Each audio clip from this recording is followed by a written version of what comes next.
Western Districts Netball Association is a large not-for-profit netball organisation. We've probably got about 2,600 members. We run competitions on a Saturday and our clubs train here at the courts Tuesday, Wednesdays and Thursdays.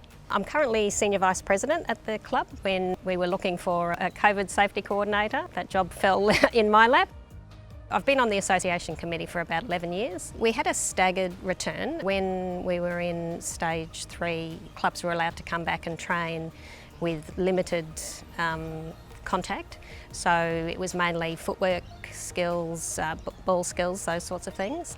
And we were limited with the number of players we could have out here. It was 20 players per court with a spare court in between each of them. We had no spectators at that stage. That happened in June, and then early July we actually started our competition proper, once we could have contact between the players again.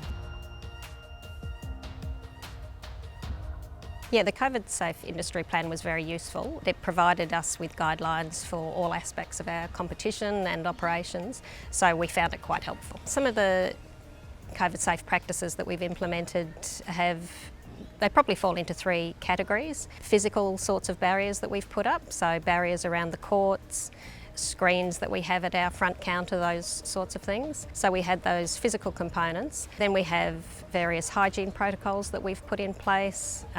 We've got a roster of volunteers who clean each Saturday between games, so clean down post pads and also any high touch point areas in our female facilities.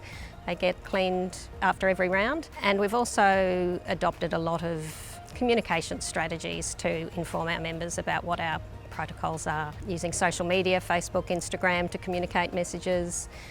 We frequently email clubs with the guidelines for our return to play.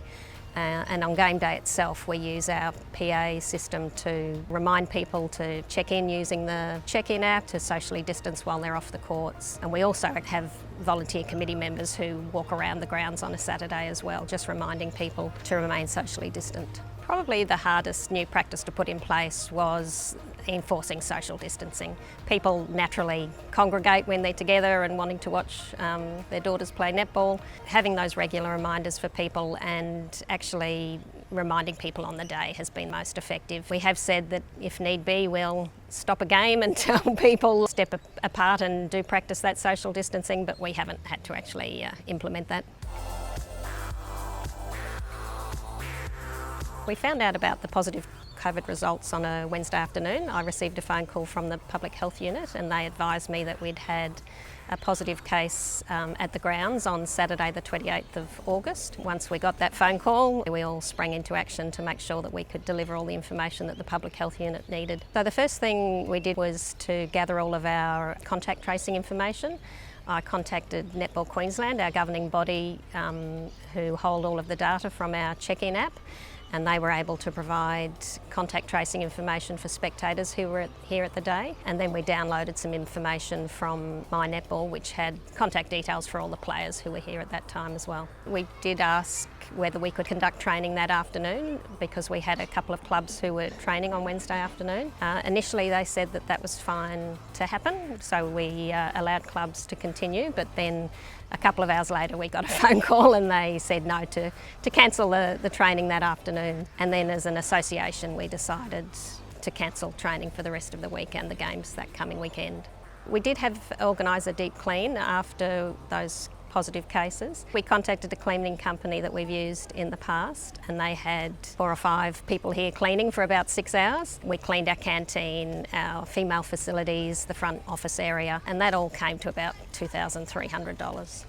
We did need to quarantine some of our team members and also one of our canteen staff. Public Health gave that direction though. That wasn't a decision that as an association we had to make. Public Health contacted teams that they felt were probably at highest risk, and one canteen staff member had been operating the till all day and asked them to quarantine. In addition to the contact tracing information that we provided to the Public Health Unit, we also provided a court map so they could see which teams had been close to the courts where the spectator had been on that Saturday. We provided information about who worked in the canteen at what times so the Public Health Unit were able to contact all of those people as well.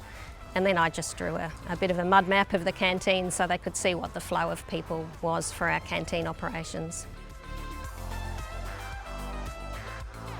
We felt it was very important to communicate as much as possible with our various clubs, and we did that through a number of channels. We used social media. We send a lot of communication out through Team App, and we were also emailing clubs directly and asking them to communicate with their members to make sure that everybody had as much information as we could possibly give. The communication channel that we received most engagement through was Facebook. The flip side of that is some of the comments can be a bit alarmist, but on the whole, people were genuinely concerned and had legitimate questions that they wanted to ask. We were able to provide those answers through Facebook and also as people were emailing us. Netball Queensland were very helpful providing our contact tracing information. When I requested that information from them on that first day that we'd been contacted by the Public Health Unit, they had the information to us very quickly, probably within 15 minutes. So that information was provided straight to the Public Health Unit, and that was quite helpful. Probably the single thing we would do differently after being advised of the positive case was not to talk to the general media. We did have an article published in the newspaper that we found quite alarmist and probably not particularly factual either. In hindsight, we should have just said, this is being managed by the Public Health Unit, and if you've got any questions, speak to them. Probably my advice for all clubs is to make sure that they're able to access their contact tracing information really quickly. We've downloaded a lot of information through My Netball, but once you have it, it's not in a particularly usable format other than the fact that, you know, on that day you had 2,600 people here, and it didn't really provide the information with who was closest to the positive case and at what times they were at the courts. So it took a little bit of time to marry that sort of information together. Since experiencing that positive COVID event, we have asked our members to restrict spectators to 1 spectator per player.